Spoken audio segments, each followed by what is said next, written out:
Selamat sore Bapak Ibu, saudara-saudari sekalian. Kita bersyukur hari ini kembali kita bisa mengadakan ibadah lokal. Dan hari ini bertepatan dengan kenaikan Tuhan kita Yesus Kristus ke sorga. Jadi kita akan merenungkan satu bagian firman Tuhan yang juga bisa kita kaitkan dengan kenaikan ke sorga dari Tuhan Yesus ini. Biasanya kita baca dari Kisah Para Rasul ya, cuma hari ini di dalam pemilihan yaitu diambil dari Yohanes pasal yang ke-17. Ini pas juga kita di dalam khotbah ekspositori sedang di dalam Yohanes 17 meskipun ayatnya agak sedikit melompat. Tapi kita membaca dari ayat yang ke-20 ya. Yohanes 17 ayat yang ke-20. Kita membaca sampai dengan ayat yang ke-26 yaitu ayat yang terakhir daripada pasal 17 ini. Saya akan membacakan bagi kita semua. Dan bukan untuk mereka ini saja aku berdoa, ini adalah doa Tuhan Yesus ya, tetapi juga untuk orang-orang yang percaya kepadaku oleh pemberitaan mereka, supaya mereka semua menjadi satu. Sama seperti engkau ya Bapa di dalam aku dan aku di dalam engkau, agar mereka juga di dalam kita, supaya dunia percaya bahwa engkaulah yang telah mengutus aku. Dan aku telah memberikan kepada mereka kemuliaan yang engkau berikan kepadaku, supaya mereka menjadi satu, sama seperti kita adalah satu. Aku di dalam mereka dan engkau di dalam aku, supaya mereka sempurna menjadi satu, agar dunia tahu bahwa engkau yang telah mengutus aku dan bahwa engkau mengasihi mereka, sama seperti engkau mengasihi aku. Ya Bapa, aku mau supaya dimanapun aku berada, mereka juga berada bersama-sama dengan aku. Mereka yang telah engkau berikan kepadaku, agar mereka memandang kemuliaanku yang telah engkau berikan kepadaku. Sebab engkau telah mengasihi aku sebelum dunia dijadikan. Ya Bapa yang adil, memang dunia tidak mengenal engkau, tetapi aku mengenal engkau, dan mereka ini tahu bahwa engkaulah yang telah mengutus aku. Dan aku telah memberitahukan namamu kepada mereka, dan aku akan memberitahukannya, supaya kasih yang kau berikan kepadaku ada di dalam mereka, dan aku di dalam mereka. Demikian pembacaan firman Tuhan. Mari sebelumnya kita masuk di dalam doa, kita minta belas kasihan dan pertolongan Tuhan. Bapa di dalam sorga, kami bersyukur karena Engkau memberikan kepada kami firman-Mu, firman yang juga mencatat doa dari anak-Mu, yang kami bisa pelajari, sebagaimana kami juga mempelajari doa Bapa kami juga rindu untuk bisa mempelajari doa imam besar ini. Kami boleh menghayatinya, kami mengerti di dalam kehidupan kami ini apa yang Tuhan sudah doakan dan sedang doakan bagi kami, dan juga apa yang kami perlu doakan di dalam kehidupan doa kami. Kiranya Engkau memberkati perenungan ini, berkati hamba-Mu, berkati setiap daripada kami yang mendengar pada hari ini. Tuhan menguduskan kami dengan firman-Mu. Demi Yesus Kristus kami berdoa. Amin. Ya, saudara-saudara, kita melihat ini ya, ayat yang ke-21 ini yang kita pilih menjadi judul dan khotbah hari ini. Di dalam bahasa Latin itu pakai istilah ut omnes unum sint ya. Di dalam terjemahan bahasa Indonesia yaitu supaya mereka semua menjadi satu. Sekali lagi ya, supaya mereka semua menjadi satu. Siapa itu yang disebut dengan mereka di sini? Nah, kita mendapati dalam ayat ke-20, yaitu tidak lain, tidak bukan, adalah murid-murid Yesus. Tapi bukan hanya murid-murid Yesus yang hidup sezaman dengan Yesus saja, tapi juga adalah orang-orang yang percaya kepada Tuhan Yesus oleh atau melalui pemberitaan murid-murid Yesus. Jadi di sini Yesus bukan hanya berdoa bagi orang yang sezaman dengan dia, tapi dia juga mendoakan saudara dan saya. Sekali lagi ya, Yesus bukan hanya berdoa bagi orang-orang yang pada saat itu hidup sezaman dengan dia, tapi Tuhan Yesus juga mendoakan orang-orang yang kemudian setelah mereka mendengar Injil, setelah mereka mendapatkan pengajaran daripada murid-murid Yesus pada zaman itu, termasuk yang diteruskan sampai kepada kita sekarang, juga percaya di dalam nama Tuhan Yesus. Tuhan Yesus juga mendoakan kita. Nah, ini sekali lagi ya, satu penghiburan yang besar gitu. Sebelum kita ini diundang untuk mendoakan orang lain, Tuhan Yesus sudah terlebih dahulu mendoakan kita. Dia adalah pendoa syafaat yang agung itu. tanpa Yesus yang berdoa bagi kita, ya itu kita kehilangan penopangan di dalam kehidupan kita. Ya. Kita bisa menjadi tidak setia, kita bisa menjadi orang-orang yang terus kemudian akhirnya itu nggak jelas iman kita seperti apa. Nah, kita bersyukur ya, waktu kita bicara tentang perseverance of the saints, nah, ketekunan orang-orang kudus, bahwa orang-orang pilihan itu akan setia sampai pada akhirnya. Itu sangat bergantung kepada kesetiaan doa Tuhan Yesus yang terus-menerus berdoa bagi saudara dan saya. Nah, kita ingin membuka perenungan pada hari ini ya, waktu kita mencoba untuk mengerti ayat apa sih artinya semua murid Yesus itu menjadi satu ya. Nah, ini adalah doa daripada Tuhan Yesus sendiri ya. Kalau kita sungguh-sungguh mengenal Kristus, kalau kita sungguh-sungguh mengenal Yesus, kita juga merindukan apa yang didoakan oleh Tuhan Yesus ini ya. Nah, orang Kristen yang di dalam kehidupannya itu suka konflik dengan orang lain ya, suka berantem dengan orang lain dan sebagainya. Mereka nggak mengerti ayat 21 ini. Ayat 21 itu mengatakan supaya mereka semua menjadi satu ya. Kalau kita kaitkan dengan ayat ke-20 ya, bukan murid-murid Yesus yang hidup di dalam zaman itu saja mereka menjadi satu begitu ya, tapi bahkan murid-murid pada saat itu dengan semua orang yang percaya di dalam nama Tuhan Yesus juga menjadi satu. Ini kita bicara persatuan yang tidak kelihatan ya berarti ya. Persatuan yang kelihatan ya cuma bisa dialami, itu dinyatakan dengan orang yang sejaman tentu saja ya. Tapi kita di sini bicara tentang kesatuan yang tidak kelihatan. Kita bersatu dengan semua orang pilihan. Kita bersatu dengan Abraham, Ishak, Yakub ya, bersatu dengan murid-murid Yesus pada saat itu. Kita di dalam kesatuan ya. Dan itu adalah kesatuan yang dikehendaki oleh Tuhan Yesus Kristus. Tapi apa artinya kesatuan ini? Kesatuan ini artinya yaitu kita berada di dalam pengajaran yang sama. Yesus kepada murid-muridnya ya, dia memberikan pengajaran dan dia mau waktu kita juga bersatu ya di dalam kesatuan yang tidak kelihatan ini. Maka dia mau juga supaya kita bertekun di dalam pengajaran yang sama. Pengajaran yang diteruskan oleh para rasul. Sehingga kita ya dengan gereja mula-mula, dengan para murid Yesus, dengan Yesus sendiri, dengan Bapa, kita ada kesatuan. Tapi kalau kita nggak tertarik dengan kesatuan pengajaran ini, ya, terus kemudian kita mengembangkan sendiri pola pikir kita, cara pikir kita, bagaimana kita mengerti kekristenan, bagaimana kita mengerti pengajaran di dalam kitab suci dan sebagainya, itu semua adalah terserah kita. Ya, kita sulit di dalam hal ini ya, ada kesatuan. Maka sudah melihat di sini ya, murid-murid ini memberitakan pengajaran Kristus. Dan pengajaran ini terus ya diturunkan gitu dari zaman ke zaman ya, dari generasi ke generasi. Maka Yesus waktu mengatakan bukan untuk mereka ini saja berdoa, aku berdoa, tetapi juga untuk orang-orang yang percaya kepadaku oleh pemberitaan mereka. Jangan lupa ya di sini ya, orang-orang ini percaya oleh pemberitaan mereka. Mereka memberitakan pengajaran yang diturunkan turun-temurun, ya, diteruskan turun-temurun sampai kepada kita sekarang, sehingga kita juga bisa mendapatkan pengenalan seperti yang diterima oleh murid-murid Yesus pada saat itu. Karena itu ya, ini penting di dalam hal ini, bagaimana kita selalu melihat kehidupan kita, iman kita, gereja kita, spiritualitas kita, ya, dan seterusnya. Itu senantiasa dicocokkan dengan apa yang ada di dalam Alkitab. Kalau nggak sesuai dengan Alkitab, ya sudah, kita seperti kayak bergerak kepada perpisahan di dalam hal ini ya. Ada perpecahan gereja. Mengapa? Karena kita tidak berada di dalam pengajaran yang sama. Menciptakan pengajaran sendiri yang sebetulnya nggak pernah diajarkan oleh para rasul di dalam hal ini.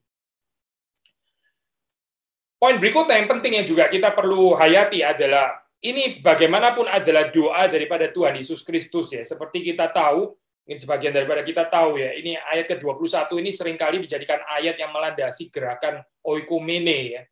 Nah, kita bicara gerakan oikumene bisa rumit sekali gitu. Ada oikumene yang betul-betul bertanggung jawab ya, yang serius, yang meletakkan kitab suci itu sebagai dasar, tapi ada oikumene yang nggak jelas ya. Misalnya kalimat-kalimat ya kita pada dasarnya kan sama, kita jangan membicarakan perbedaan, doktrin itu memecah belah gitu ya, tapi kasih itu mempersatukan dan seterusnya dan seterusnya.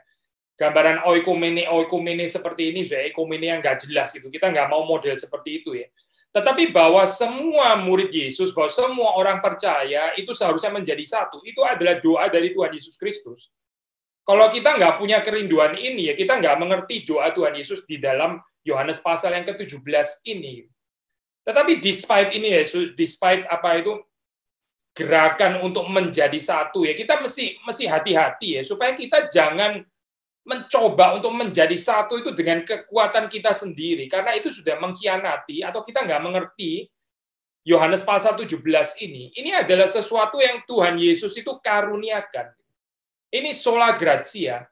Ini merupakan doa dari Tuhan Yesus Kristus dan ini pasti akan terjadi, saudara. Ini nggak mungkin gagal gitu, karena doa Kristus itu efektif. Nah sekarang saudara dan saya, kita mau berbagian nggak di dalam pekerjaan Tuhan yang bergerak ke arah sana? Atau kita justru menentang doa ini? Kita menentang persatuan, kita lebih suka spirit sektarianisme misalnya gitu ya. Itu kita menentang sebetulnya di dalam hal ini, menentang doa dari Tuhan Yesus. Tuhan Yesus mengatakan supaya mereka semua menjadi satu. Ini adalah sesuatu yang dikaruniakan, yang kita diundang untuk berbagian di dalamnya, bukan berusaha dengan kekuatan kita sendiri, ya, tapi kita bertanggung jawab juga bersama dengan Kristus, ya, menjadikan doa Tuhan Yesus ini terjadi dari zaman ke zaman. Sekali lagi ya, kita bisa berpikir ini di dalam pengertian yang lebih luas, atau kita juga bisa berpikir di dalam pengertian yang paling kecil ya, unit yang paling kecil. Mungkin unit yang paling kecil ya dalam hal ini itu keluarga gitu, dalam hal ini ya. Kita bicara keluarga. Adik-adik misalnya ya. Kita di rumah dengan siblings, dengan saudara ya, dengan kakak, dengan adik itu. Bisa nggak kita menghayati ayat ini ya, supaya mereka semua menjadi satu. Kalau kita betul-betul sama-sama percaya kepada Tuhan Yesus, menurut Tuhan Yesus kita harusnya itu saling mengasihi, kita menjadi satu ya.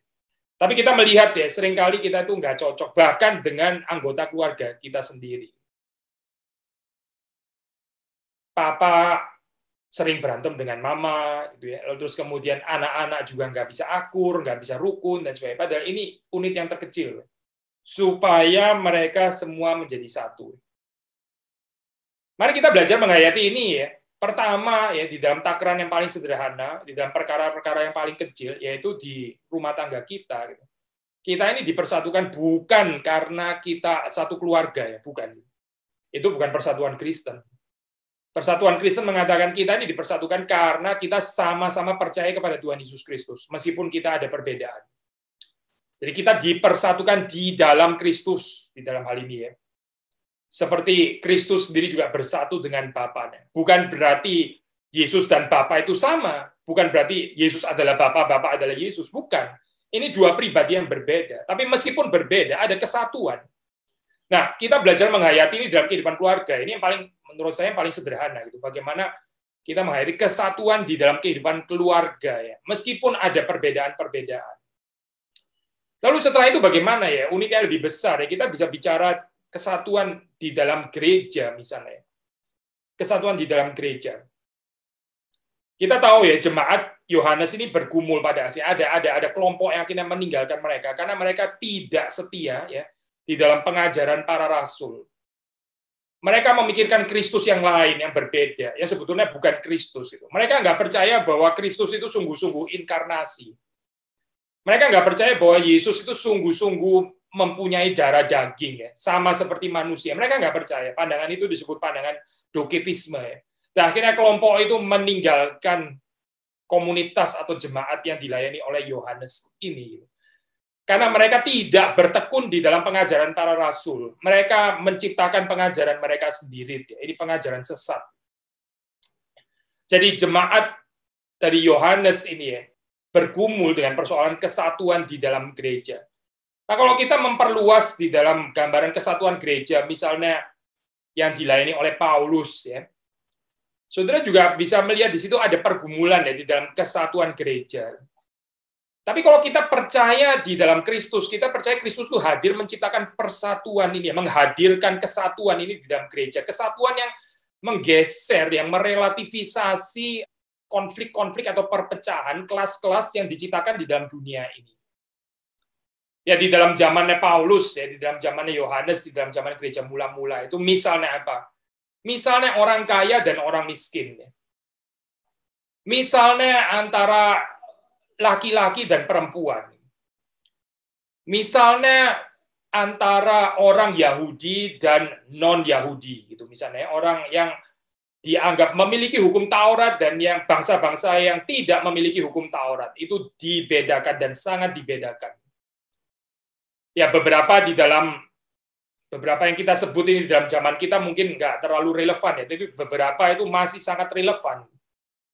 Apakah gereja kita itu dipenuhi dengan kesadaran bahwa kita ini berbeda secara kelas, berbeda secara tingkat sosial, berbeda di dalam kekayaan, berbeda di dalam tingkat pendidikan, ya berbeda di dalam hobi, di dalam kesukaan, berbeda di dalam kesamaan karakter, temperamen. Oh, ini kelompok ini sukanya dengan kelompok ini, yang kelompok ini suka dengan kelompok ini. Kan kelompok ini nggak bisa nyambung dengan kelompok ini juga susah nyambung sama kelompok yang ini dan sebagainya. Akhirnya di dalam gereja bisa ada banyak kelompok gitu ya. Kelompok yang tidak sehat maksud saya ya. Karena apa? Karena orang gagal untuk menghayati ayat yang ke-21 ini supaya mereka semua menjadi satu. Kita merindukan di dalam saat-saat seperti ini perjamuan kudus ya. Perjamuan kudus itu penting sekali, saya bukan cuma sekedar apa ini ya, ritual yang ya ritual saja ya, bukan ritual saja pasti ya. Even istilah ritual kalau kita pahami secara benar itu nggak mungkin menjadi saja sebetulnya. Tapi kita rindu ya perjamuan kudus itu. Salah satu yang sangat indah di dalam perjamuan kudus itu karena kita di situ kita menyatakan diri kita satu di dalam Kristus ya. Meskipun ya di gereja itu orangnya berbeda-beda ya. Ada orang yang dengan latar belakang keluarga seperti ini, yang lain latar belakang keluarganya seperti itu. Ini keluarga yang seperti kayak ngomongnya itu sangat santun, yang keluarga itu mungkin keluarga yang ngomongnya kasar sekali ya. Ini adalah keluarga yang susah dari kecil bergumul ya, yang miskin dan sebagainya. Ini keluarga yang well to do family gitu misalnya ya. Oh, aneka ragam dan begitu banyak ya perbedaan-perbedaan seperti ini gitu. Perbedaan kebudayaan ya, perbedaan suku dan sebagainya. Tapi di dalam perjamuan kudus ya, kita menghayati bahwa kita ini satu di dalam Kristus. Nggak ada lagi tua, muda, laki, perempuan, kaya, miskin, ya, orang merdeka atau Buddha dan sebagainya. Semua itu dianggap nggak penting perbedaan-perbedaan itu di dalam Yesus Kristus. Di dalam Yesus Kristus kita itu satu. Nah, kita melihat di sini ya, waktu kita menghayati ayat ke-21, gereja mula-mula itu juga menerima ini ya, menerima panggilan ini yaitu bahwa mereka itu satu ya, bukan berarti terus kemudian mereka bukan lagi budak, terus yang merdeka bukan lagi merdeka. Tetap mereka yang merdeka yaitu merdeka, yang budak yaitu budak. Yang laki ya tetap laki, yang perempuan tetap perempuan. Tapi poinnya adalah mereka nggak merasakan itu sebagai satu perbedaan yang membuat mereka terlalu sadar terus kemudian saya laki-laki ya, kamu perempuan jangan deket-deket dengan saya gitu misalnya. Saya ini kaya loh, saya nggak bisa loh ngomong terlalu lama dengan kamu soalnya kamu kan miskin gitu, jadi saya nggak terlalu bicara dengan kamu karena kita nggak selevel. Bukan seperti itu, saya bukan. Tapi ada kesatuan yang indah di dalam Kristus ya. Kita melihat di dalam hal ini ya, harap sekali lagi kita mohon kepada Tuhan ya, ada apa ini perbaikan kondisi sehingga kita bisa kembali melakukan perjamuan kudus dan menghayati ini. Sekali lagi bahwa meskipun kita berbeda, kita bersatu, kita ada di dalam satu kesatuan di dalam Kristus. Lalu waktu kita membaca di dalam ayat ini ya, itu menarik, Tuhan Yesus mengatakan supaya mereka semua menjadi satu, sama seperti engkau ya Bapa di dalam aku di dalam engkau. Tadi saya katakan anak dan Bapa itu kan berbeda ya. Ini dua pribadi yang berbeda, tapi mereka menjadi satu. Jadi perbedaan itu tidak menghalangi kesatuan gitu. Itu sudah dinyatakan di dalam kesatuan Tritunggal ya. Bapa, Anak dan Roh Kudus. Tapi kita kemudian membaca di sini ya. Setelah Yesus mengatakan sama seperti engkau ya Bapa di dalam aku di dalam engkau, agar mereka juga di dalam kita ya. Mereka di dalam kita. Jadi kesatuan itu di dalam Allah ya, di dalam Tritunggal. Ini bukan satu kesatuan yang saudara cocok-cocokkan dengan orang lain. Di dunia ini banyak kesatuan sih, banyak klub ya. Klub orang suka main badminton gitu, terus ada klubnya. Klub orang suka golf, ada klubnya dan sebagainya. Di dunia ada banyak klub-klub seperti ini, Saudara. Tapi ini bukan kesatuan Kristen gitu, itu kesatuan kecocokan saja gitu. Kita khawatir kalau di dalam gereja itu kesatuannya itu lebih mirip kesatuan-kesatuan klub seperti itu ya daripada kesatuan di dalam Kristus. Karena kesatuan di dalam Kristus itu adalah satu kesatuan yang bisa menerobos perbedaan-perbedaan yang diciptakan oleh atau dihadirkan ya seperti seolah-olah secara permanen oleh dunia ini. Nah, kita nggak bisa bergerak keluar dari sana sepertinya. Tetapi di dalam komunitas Kristen, jadi ada kemungkinan relativisasi perbedaan itu karena kita percaya di dalam Yesus Kristus. Lalu kemudian Yesus mengatakan setelah mengatakan supaya mereka juga di dalam kita, ya, sekali lagi kesatuan di dalam Allah, supaya dunia percaya bahwa engkaulah yang telah mengutus aku, supaya dunia percaya. Saudara perhatikan kalimat ini ya. Yesus mengaitkan, perhatikan ya, dua ini tidak terpisah. Satu adalah kesatuan orang-orang percaya di dalam Kristus, di dalam Allah Tritunggal.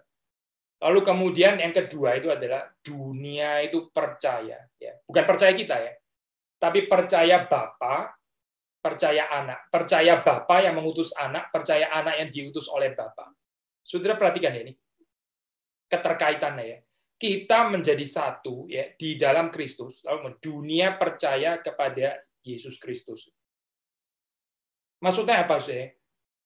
Maksudnya adalah kalau kita gagal ya di dalam menyatakan kebenaran daripada ayat ke-21 ini, kita lebih suka bertikai, kita lebih suka konflik dan sebagainya. Itu menjadi tertawaan bagi dunia. Ya, itu orang Kristen suka berantem satu dengan yang lain dan seterusnya dan seterusnya. Mereka nggak bisa hidup saling mengasihi. Mereka hidupnya lebih dikuasai oleh ego, ya. Mereka lebih dikuasai oleh pride, kesombongan. Mereka hidupnya lebih dikuasai oleh spirit kompetisi, mengajarkan Yesus tapi sebetulnya percaya Darwinisme. The survival of the fittest, the most adaptable, the smartest, ya, the fastest dan sebagainya. Mereka nggak menghidupi Injil di dalam hal ini, nggak menghidupi Kristus di dalam hal ini. Sedih ya, saudara, kalau kita melihat gambaran seperti ini ya. Kegagalan di dalam menyatakan kesatuan ya adalah karunia dari Tuhan. Sekali lagi ya, ini bukan satu kesatuan yang dari diri kita sendiri yang kita berusaha dengan kekuatan kita sendiri, bukan. Kita bertanggung jawab betul, kita diundang untuk berbagian di dalamnya betul. Dan ini adalah kesatuan yang Tuhan sendiri mengaruniakan kepada kita. Tuhan itu memungkinkan persatuan ini sebagai karunia-Nya. Mari kita dengan rendah hati menerima. Mari kita dengan rendah hati menggumulkan hal ini, ya, menghidupi hal ini dalam kehidupan kita. Tapi orang yang lebih suka di dalam spirit dunia yang membeda-bedakan, gitu. Saya kayaknya nggak sekelas ya dengan anak itu ya. Anak itu agak sedikit lain gitu. Saya maunya bergaul dengan orang-orang yang sama pintar seperti saya. Gitu. Karena saya ini pintar, saya nggak mau bergaul dengan orang-orang yang agak bodoh. Nanti saya ketarik bodoh seperti mereka. Saya maunya pintar, kalau bisa saya bergaul dengan orang yang lebih pintar daripada saya. Supaya saya bisa ketarik pintarnya seperti mereka. Iya, saudara ketarik pintarnya. Lalu terus kemudian orang itu yang keseret bodoh, jadi lebih bodoh karena bergaul dengan orang yang lebih bodoh. Begitu ya. Kita ini pada dasarnya adalah orang-orang egois. Ya. Orang-orang egois. Saya pernah mengatakan orang dewasa pun juga berpikir seperti ini. Coba perhatiin orang-orang dewasa, foto dengan apa? Foto dengan orang yang dianggap di atasnya dia. Foto dengan orang ya pejabat, gitu misalnya. Foto dengan presiden, foto dengan profesor, gitu misalnya. Foto dengan orang yang di atas, terus kita jadi bangga ya. Jadi foto dengan dia. Kita lebih suka dengan orang-orang yang di atas. Siapa saya mau foto dengan orang-orang yang sederhana gitu. Saya mau foto tuh dengan hampir nggak ada ya. Mungkin dia yang ngajak foto kita gitu ya, tapi kita susah ngajak foto dia. Saudara perhatikan ya, ini bukan cuma persoalan di dalam kehidupan anak-anak, ini juga persoalan di dalam kehidupan orang dewasa. Begitu sadar ya akan kelasnya itu ada di mana. Lalu kalau saya di sini, saya cuma bisa bergaul dengan orang yang di sana. Saya di sini, saya jangan bergaul dengan orang yang di sini. Bagaimana saudara kita menghayati kesatuan di dalam tubuh Kristus seperti ini? Di dalam Korintus ada cerita ya, itu orang-orang merdeka ya, yang bukan budak ya. Jadi mereka waktu mau perjamuan kudus itu mereka bawa makanan dari rumah. Ini orang-orang kaya, orang-orang yang punya budak-budak dan sebagainya. Waktu mereka datang ke gereja mereka bawa makanan pasti makanan yang enak gitu kan ya. So, mereka bisa datang pagi dan sebagainya. Tapi budak-budak itu nggak bisa datang sepagi mereka ya, karena mereka harus budak-budak itu harus menunaikan tanggung jawab mereka. Mereka kerja, mereka datangnya itu nggak bisa early, nggak bisa pagi seperti orang-orang merdeka itu. Jadi orang-orang merdeka itu yang bukan budak, waktu mereka datang, mereka bawa makanan, terus mereka lihat, akhirnya ya sudah, oke kita makan sekarang gitu. Jadi mereka bawa makanan, mereka makan di sana, padahal itu harusnya persekutuan gitu, persekutuan meja. Tapi yang terjadi adalah mereka makan, ya mereka makan lauknya yang enak-enak itu ikan dan sebagainya itu semua dimakan.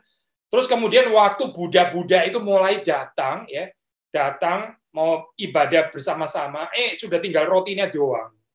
Kalau untuk kita orang Indonesia ya cuma tinggal nasi gitu ya. Mungkin cuma tinggal nasi dan sambal, nasi dan kecap ya. Cuma tinggal nasi dan kerupuk gitu ya. Tapi lauknya semua sudah ludes, sudah nggak ada, sudah dihabisin oleh orang-orang kaya itu. Lalu Paulus memperingatkan mereka ya. Itukah yang kamu maksud dengan perjamuan kudus? Itukah yang kamu maksud dengan perjamuan kasih? Kamu bahkan nggak bisa menunggu saudara-saudaramu. Mereka itu datang, nggak bisa sepagi kamu. Mereka mungkin juga nggak bisa bawa makanan karena mereka bukan seperti kamu yang sangat berkelimpahan kehidupannya. Ya kamu nunggu gitu ya, terus kemudian dimakan bareng-bareng sehingga ada persekutuan meja di dalam Kristus. Tapi kamu seperti sengaja menghina orang-orang yang kelasnya lain gitu ya. Mereka nggak bisa bawa makanan, kamu yang bawa makanan, tapi kamu habisin sendiri. Giliran orang-orang yang sederhana itu datang, mereka cuma dapat roti doang, mereka cuma dapat nasi doang gitu ibaratnya ya. Sudah nggak ada lauknya sudah ludes, sudah dihabisin oleh orang-orang kaya. Lalu Paulus mengatakan ini ya, dia menegur mereka, kamu menghidupi seperti ini, seperti orang nggak mengenal Kristus. Seperti orang yang tidak percaya Kristus. Mengapa? Karena mereka gagal menghayati kesatuan di dalam tubuh Kristus. Ini sangat serius, sangat serius. Waktu gereja lebih memihak kepada orang-orang kaya dan memalingkan pandangan daripada orang-orang sederhana dan orang-orang miskin. Ya, gereja gagal menghayati ayat yang ke-21 ini. Orang kaya kita takut kalau menyinggung perasaannya. Orang-orang yang penting, orang besar, kita ngomong hati-hati, mesti sangat respect kepada mereka. Begitu melihat orang-orang yang biasa, yang dia nggak terlalu potensial, kita ngomong-ngomong aja. Tersinggung ya sudah, nggak apa-apa tersinggung. Memang itu orang-orang biasa, kok tersinggung ya biarin tersinggung. Kita gagal menghayati kehidupan kesatuan di dalam tubuh Kristus ini ya. Dan Yesus itu mengatakan kalimat ini ya sekali lagi ya. Ada kaitan antara kesatuan ini yang dihayati dengan bagaimana dunia terus kemudian menjadi percaya ya. Bahwa Bapa lah yang telah mengutus Yesus. Yesus mengaitkan dua hal ini. Dan betul ya, kita membaca di dalam cerita gereja mula-mula itu ya, salah satu yang membuat orang itu sangat tertarik ya. Mereka itu terus kemudian kekristenan itu menjadi tersebar luas ya. Nah ini perhatikan ya, bukan karena mujizat terus kemudian setelah itu ada mujizat ya di sini ya. Kalau agama lain nggak ada mujizat, bukan terutama karena itu gitu. Kalau kita belajar dalam sejarah gereja, juga bukan karena apa ini ya. Kalau Paulus itu bicara itu membuat orang tercengang ya, karena dia retorikanya bagus sekali gitu. Kalau dia bicara, bicaranya sangat menarik. Dia itu a great speaker gitu ya, bisa menggerakkan luar biasa banyak orang untuk tercengang berjam-jam mendengarkan Paulus bergeming gitu misalnya ya. Tidak, bukan itu saya bukan itu. Paulus dia sendiri mengatakan bahwa dia nggak fasih lidah. Dia mengatakan dia nggak pandai bicara gitu. Yang pandai bicara Apolos di sana gitu ya. Tapi Paulus itu bukan great rhetorician, dia bukan great rhetoriker, bukan. Itu dia sendiri yang mengatakan. Dia bukan nggak tahu teori retorika tentu saja ya, dia tahu. Tapi dia sendiri bukan satu pembicara yang sangat fasih sehingga bisa menarik orang. Waktu dia bicara semuanya tercengang gitu ya, mata cuma tertuju semuanya kepada Paulus. Bukan itu ya. Dia mengatakan pemberitaanku tidak dilandaskan atas kekuatan-kekuatan seperti itu. Tapi kuasa Roh Kudus gitu ya. Tapi yang saya mau tekankan hari ini adalah ini ya. Kekristenan itu sangat tersebar luas itu. Karena apa ya? Karena ini ya. Karena dunia itu tercengang ya. Tercengang karena apa? Mereka heran ya. Kalau di dalam household Kristen ya, rumah tangga Kristen, itu budak dan orang merdeka kok bisa duduk semeja? Kok budak bisa diperhatikan seperti orang merdeka? Kok mereka seperti kayak menghidupi ini di dalam satu keluarga yang saling mengasihi ya? Padahal kan harusnya ada batas ya. Ini orang merdeka, itu budak ya. Budak kalau makan di sana, di sebelah sana gitu ya. Jangan campur dengan orang merdeka. Kita kelas yang lain dan sebagainya. Tetapi orang-orang Kristen ternyata tidak seperti itu. Mereka menolong orang-orang yang miskin ya, menghargai, respect orang-orang yang dianggap marginal di dalam masyarakat ya. Dan mereka mengimitasi kehidupan daripada Tuhan kita, Yesus Kristus. Yesus Kristus bukan hanya bergaul dengan orang-orang Farisi, dengan pemimpin-pemimpin agama, atau orang-orang yang dianggap terhormat, orang-orang kaya, dan sebagainya. Yesus juga bergaul dengan orang-orang yang sederhana. Yesus bergaul, memeluk orang kusta, ya, memulihkan keadaan mereka. Yesus bergaul dengan orang-orang yang dianggap itu sampah masyarakat, seperti para perempuan yang hidupnya itu nggak benar, ya. Yang ya orang Farisi, pemimpin-pemimpin agama itu memandang sebelah mata, ini orang berdosa. Kita jangan sama dia, ini orang bahaya, dia orang berdosa. Nggak ada penerimaan tuh orang-orang seperti itu, tapi Yesus menerima mereka dan mengubah mereka.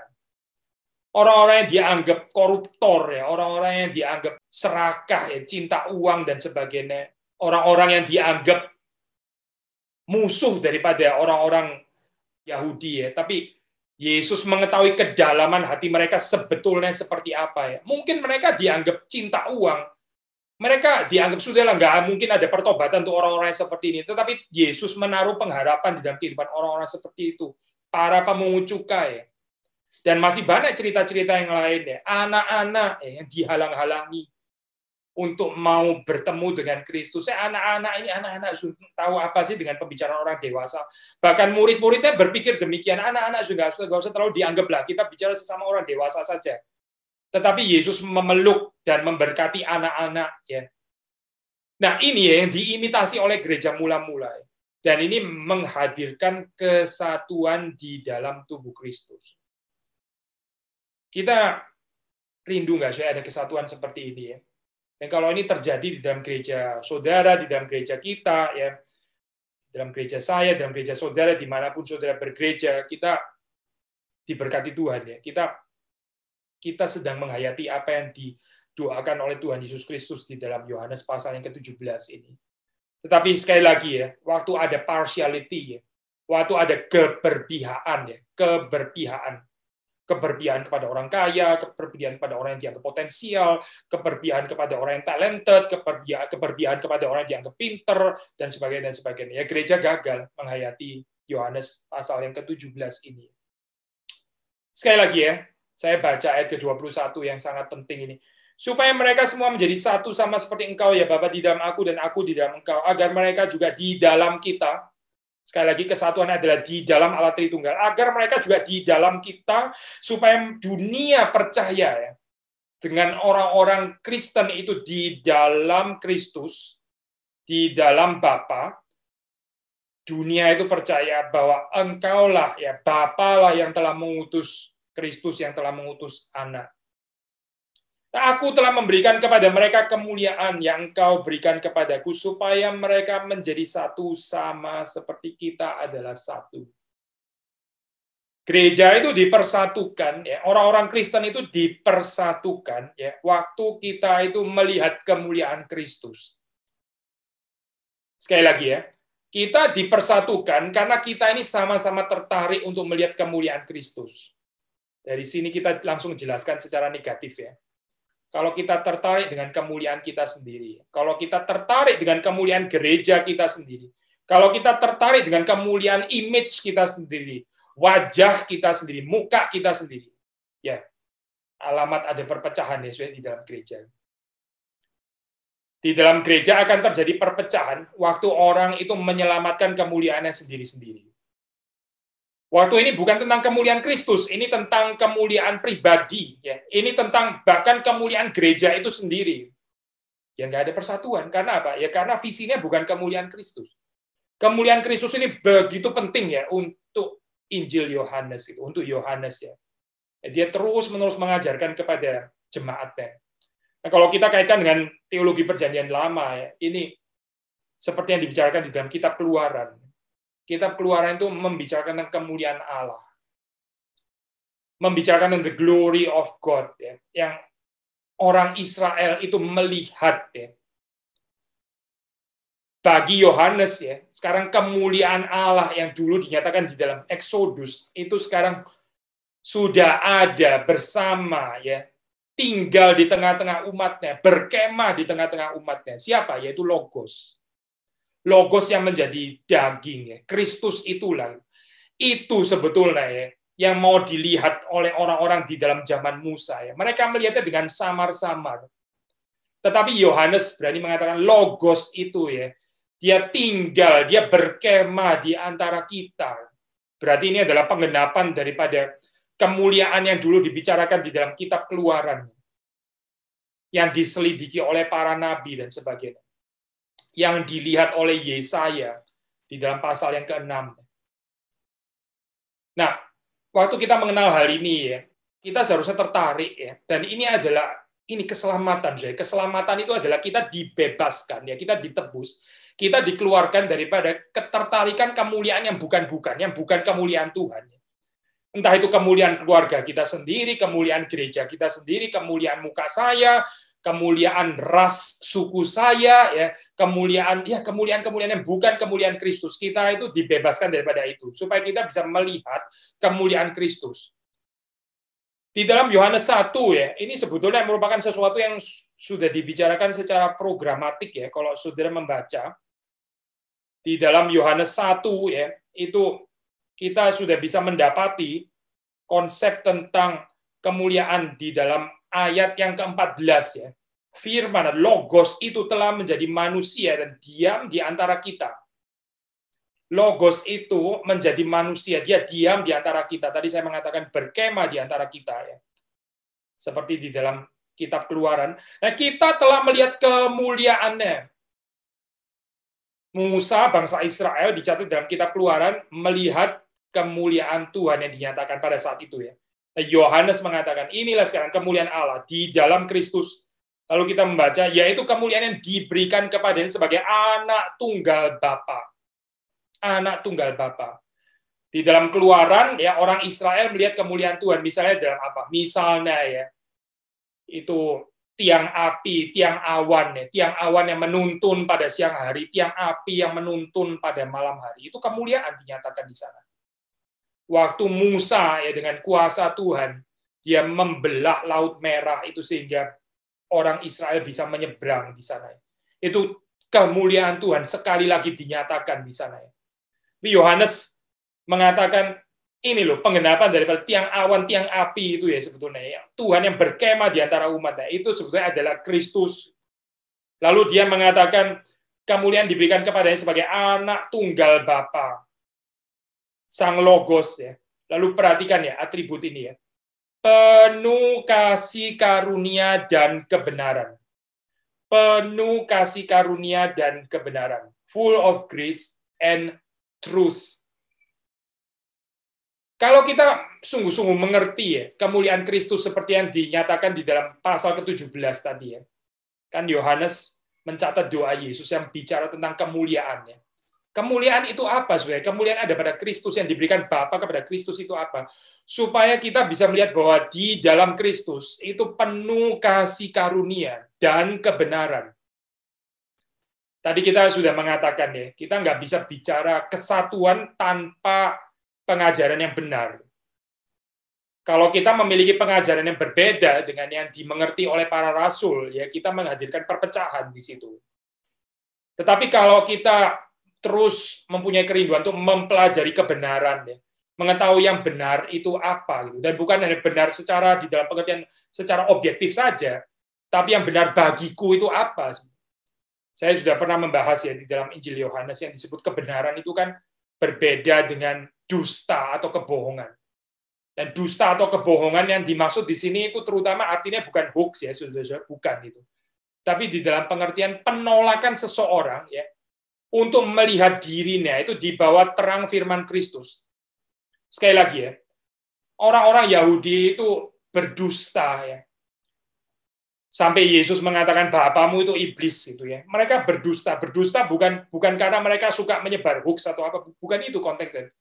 Tetapi karena mereka itu menolak pengenalan yang benar akan mereka ini sebetulnya siapa. Saya sudah sering ya mengkhotbahkan ini ya. Kalau kita bertumbuh di dalam kehidupan kita, kita menerima koreksi itu sebetulnya ya meskipun itu painful ya, sakit gitu. Kita ditegur, sakit. Kadang-kadang saya punya anak itu waktu saya tegur, dia waktu ditegur itu dia marah. Ya dia nggak siap untuk menerima teguran itu ya. Padahal teguran yang diberikan dengan cinta kasih ya di dalam kebenaran. Itu membawa seseorang untuk mengenal dirinya dengan benar. Tapi ada orang yang nggak bisa ditegur ya. Ada orang yang nggak bisa menerima kritik dan sebagainya. Nah ini orang yang mencintai dusta, kalau menurut kalimat daripada Injil Yohanes. Kalau teguran itu benar, ya. Kalau teguran itu teguran yang benar, teguran yang diberikan dalam cinta kasih. Jadi Yesus itu datang membawa kebenaran. Waktu Yesus datang membawa kebenaran, dia mengatakan bahwa kamu semua ini sebetulnya bukan orang merdeka. Kamu itu budak. Wah, orang Israel nggak seneng ya, orang Yahudi nggak seneng dengar kalimat itu. Mana budak? Kita ini keturunan Abraham. Kita nggak pernah jadi budak dan sebagainya. Yesus bilang, kamu itu adalah budak dosa. Kamu terus hidup melayani dosa. Kecuali percaya kepada Yesus Kristus, kamu nggak akan benar-benar merdeka. Kebenaran itu akan memerdekakan kamu. Tapi mereka nggak mau terima. Gitu. Mereka lebih suka di dalam kegelapan. Mereka lebih suka di dalam dosa. Mereka lebih suka di dalam dusta. Ya. Maka kebenaran itu ditolak oleh mereka. Nah, ini ada kaitannya ya, antara kesatuan yang benar dengan transformasi di dalam kebenaran. Kesatuan nggak akan terjadi ya kalau ada orang-orang yang menolak kebenarannya dari Tuhan, yang nggak mau disoroti kehidupannya, yang terus-menerus menipu diri sendiri. Ya. Kita ini di dalam keberdosaan kita ya, kita suka menipu diri kita sendiri. Kita suka kalau kita membicarakan kita ini hebat, kita ini sukses ya, yang lain tuh gagal, nggak seperti kita ini yang hebat, kita ini yang tinggi, kita ini yang paling dan sebagainya. Ya itu dusta, saya hidup di dalam dusta. Saya pernah baca ini ya tulisan di dalam waktu Jerman di dalam Perang Dunia Kedua ya, itu menghidupi dusta ya bersama dengan Hitler pemimpinnya. Menciptakan dusta demi dusta demi dusta. Kita ini Jerman itu negara yang paling kuat, yang paling tinggi dan sebagainya. Nggak ada negara seperti kita dan sebagainya.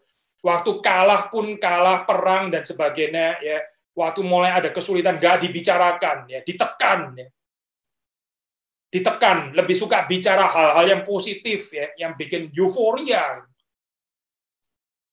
Kekacauan seperti ini sudah terjadi dan selalu terjadi di dalam sejarah. Ya. Tapi saudara dan saya lebih suka menghidupi dusta seperti ini, ya, menipu orang lain dan menipu diri sendiri, menipu Tuhan juga, atau kita lebih suka kebenaran. Kristus datang membawa kebenaran. Waktu Yesus datang di dalam kehidupan kita, dia akan mengatakan kekuranganmu di sini. Di sini kamu gagal. Di situ kamu ada dosa dan sebagainya. Itu yang dinyatakan oleh Yesus Kristus. Kita siap nggak, saya melihat kemuliaan yang seperti itu? Saya? Kemuliaan yang bukan tanpa kebenaran. Tapi kalau kemuliaan yang dianggap di dalam kehidupan yang dipenuhi dengan dusta, yaitu bukan kemuliaan Kristus. Satu lagi ya, ini poin terakhir. Yesus itu kemuliaannya dinyatakan, dia full of truth, dia itu penuh dengan kebenaran, tapi dia juga penuh dengan kasih karunia. Ini dua nggak pernah bisa dipisahkan ya. Yesus itu full of grace, full of truth, full of grace and truth. Grace yang tanpa truth itu jadi grace yang murahan yang bukan grace ya. Itu pengampunan kalau enggak membawa orang itu ditransformasi di dalam kebenaran. Yaitu menjadi anugerah yang murahan. Orang seperti ya silakan terus di dalam dosa, enggak apa-apa kok. Ada pengampunan di dalam Tuhan gitu. Enggak bertobat, enggak apa-apa, enggak bertobat.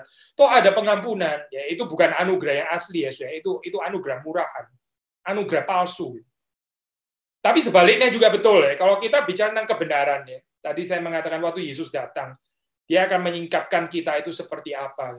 Dia nggak menyukai dusta, dia menyukai kebenaran. Dia adalah kebenaran itu sendiri. Maka dia akan menyatakan keadaan kita apa adanya. Yang miskin, buta, telanjang, banyak kelemahan, berdosa, budak, gagal, dan seterusnya. Tetapi saudara perhatikan ya, Yesus itu juga full of grace. Dia penuh dengan karunia. Dia maha pengampun. Dia penuh dengan belas kasihan. Yesus itu membagi-bagikan karunia-Nya itu kepada saudara dan saya. Jadi kita ada pengharapan ya. Saya pernah mengutip perkataan satu teolog ya. Tuhan itu waktu memandang kita, bukan memandang kita seperti CCTV kamera. CCTV kamera itu memandang kita secara dingin ya. Kalau saudara telanjang, nggak pakai baju ya, CCTV kamera akan menyatakan apa adanya. Waktu ada maling masuk ke rumah kita gitu ya, terus nyolong gitu, terus kemudian dia begitu serakah gitu ya, merampoknya dan sebagainya. CCTV akan menyatakan itu apa adanya. Ini adalah orang serakah, maling, ya, perampok dan seterusnya.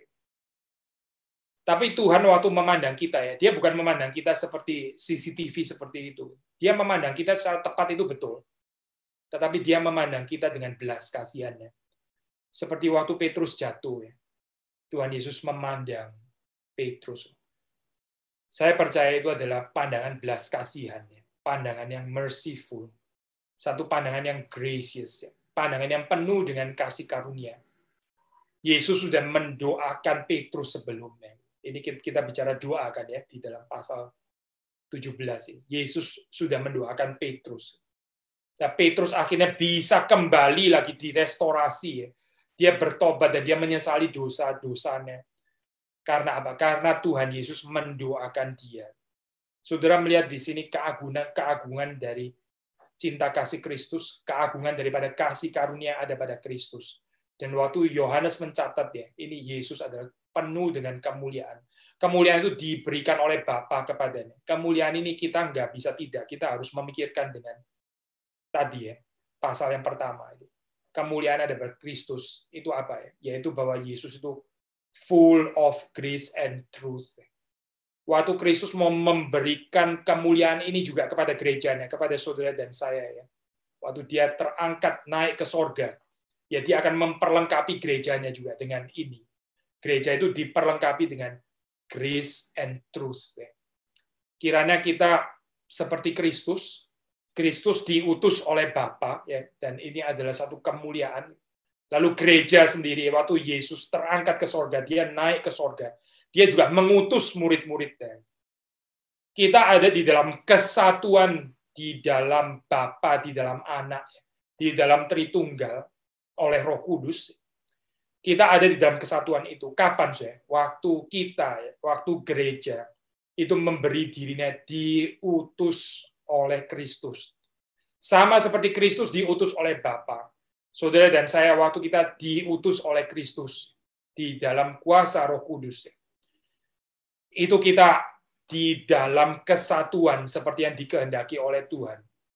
Kiranya ini menjadi satu kenyataan hidup ya. Kita menjadi orang-orang percaya yang memberi diri kita diutus di dalam dunia ini, dan kita menyaksikan Kristus.